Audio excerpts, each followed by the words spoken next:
Like, sub, share, speak.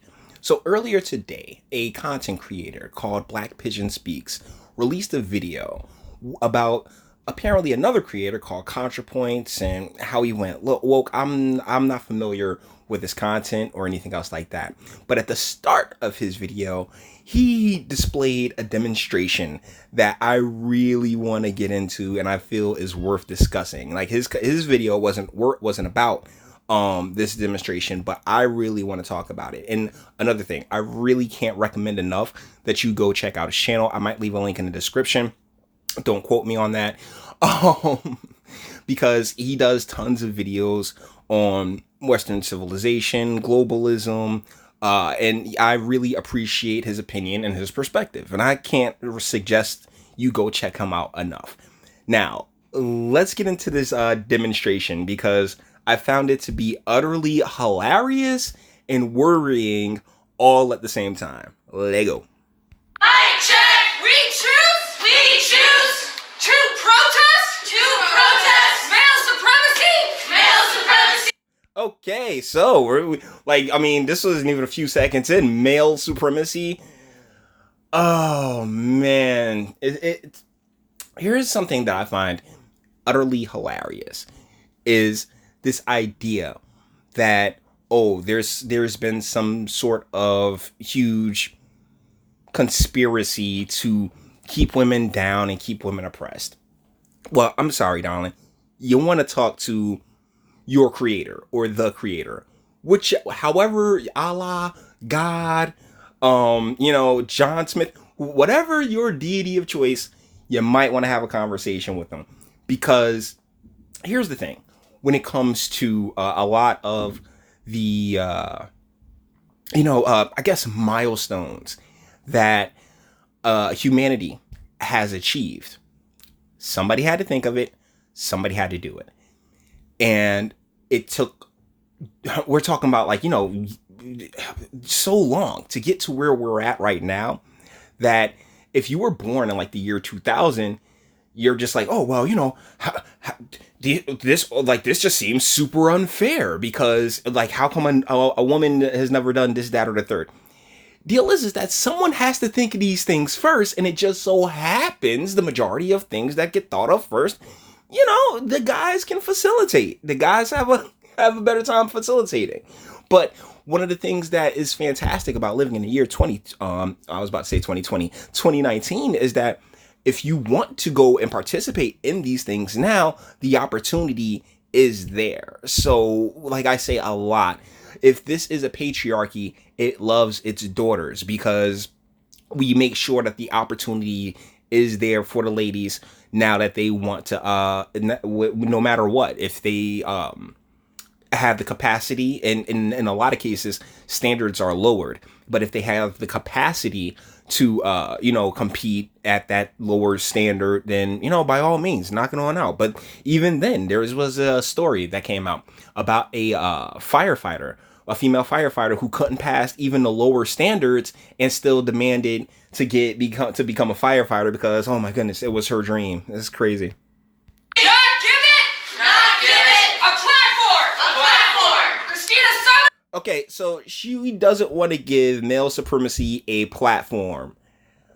You're in a school, you're in a building that, the odds of the architect and the construction crew and, even to the clothes you wear being on your back, the odds of these things being, produced by those with Y chromosomes is rather high. Christina Summers has repeatedly delegitimized the suffering of women worldwide. I definitely wanted to get to that to after she said worldwide. If you are not familiar with Christina Summers, she is a intellectual. She wrote a book, The War on Boys. I think back in the late 80s, early 90s, and she's also known as Based Ma, and she's been an activist and advocate for boys' rights and trying to bring some type of balance to the educational system and how we and as a society as a whole treat our young men, which is honorable. Yet they see this as an attack on women. When if you look at the numbers, women are enrolling in colleges far more than males are. Women are graduating colleges at far more of a at a higher rate.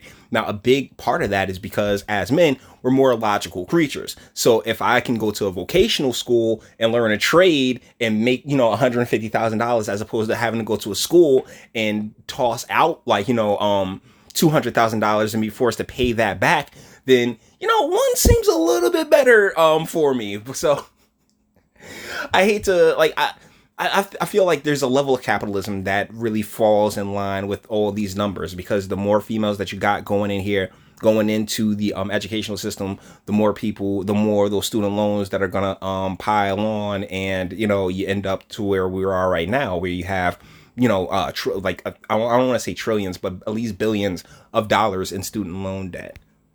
Worldwide! But we believe our siblings! Okay, so yeah, and they were also talking about how they she puts down women's issues worldwide.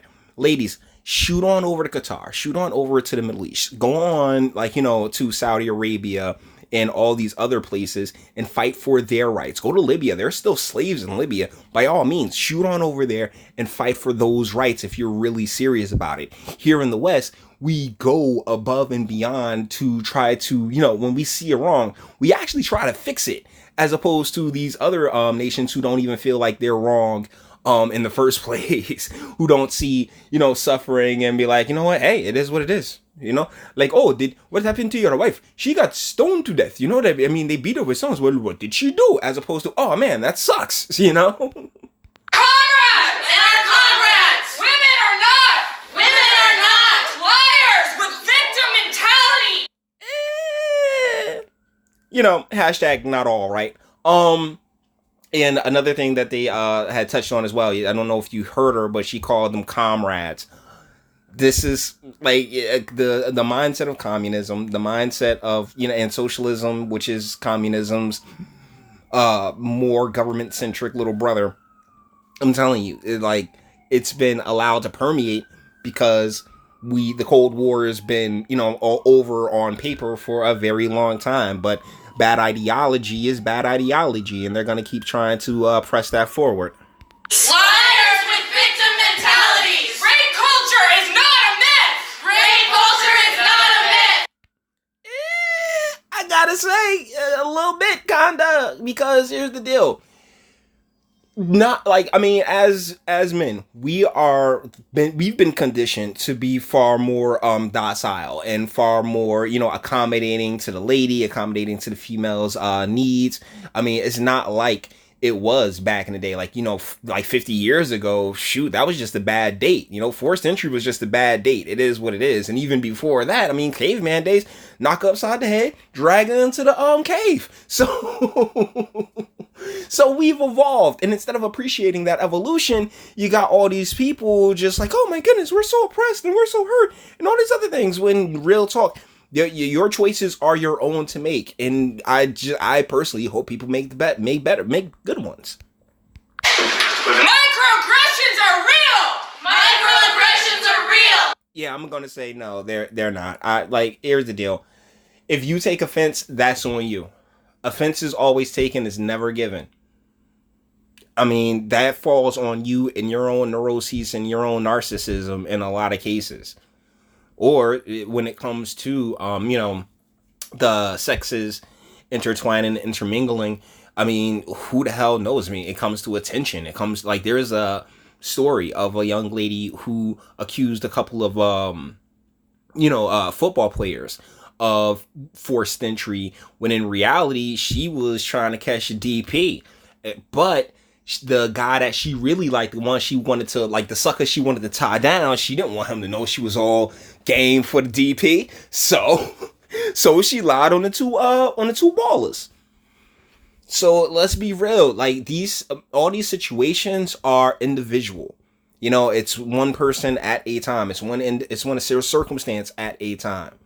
We'll believe We'll take it. There's a difference between taking what somebody says seriously and believing them. I think we can take what somebody says seriously until we, you know what I'm saying, gather evidence and figure out what actually happened and then go from there. As opposed to just, oh yeah, well, believe it because it has a vagina or believe it because it has a penis. No. That's not how it's supposed to work. The gender gaze trap is real. Yeah, that's bullshit. Come on, yo. It's been debunked. It's an earnings gap and we make different life choices on average. So stop with the nonsense. Gender wage gap is real. Trans people are real. Oh no, they're actual human beings. They just need to sit down and maybe get some of those pills that the doctor's like chalking out that much.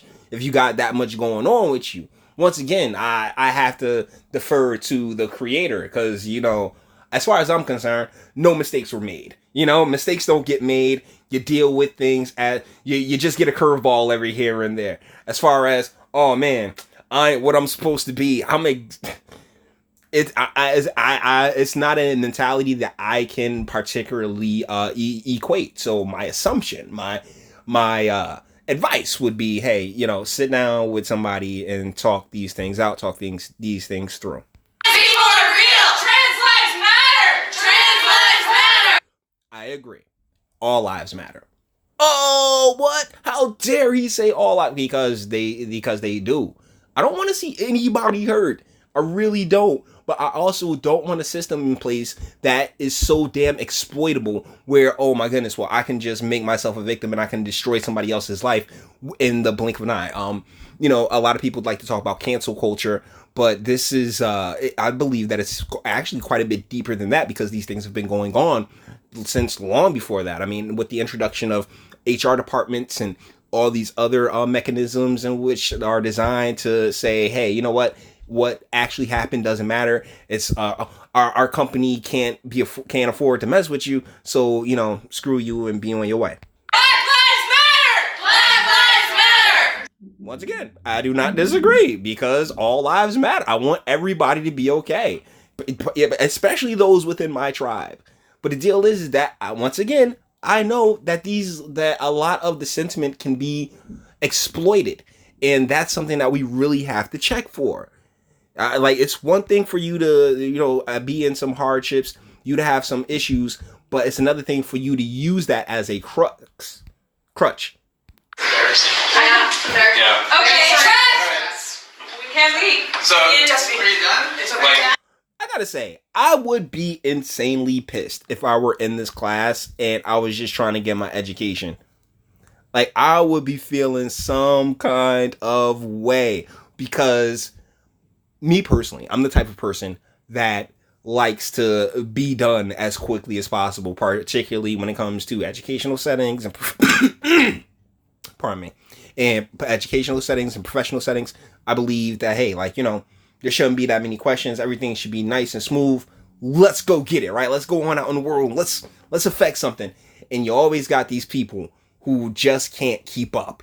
And so it's insanely frustrating for me when that happens. So if I were sitting in this class, getting my education, and these ladies just walked in talking about how they're oppressed and they don't want to give, male supremacy a platform. Oh my goodness.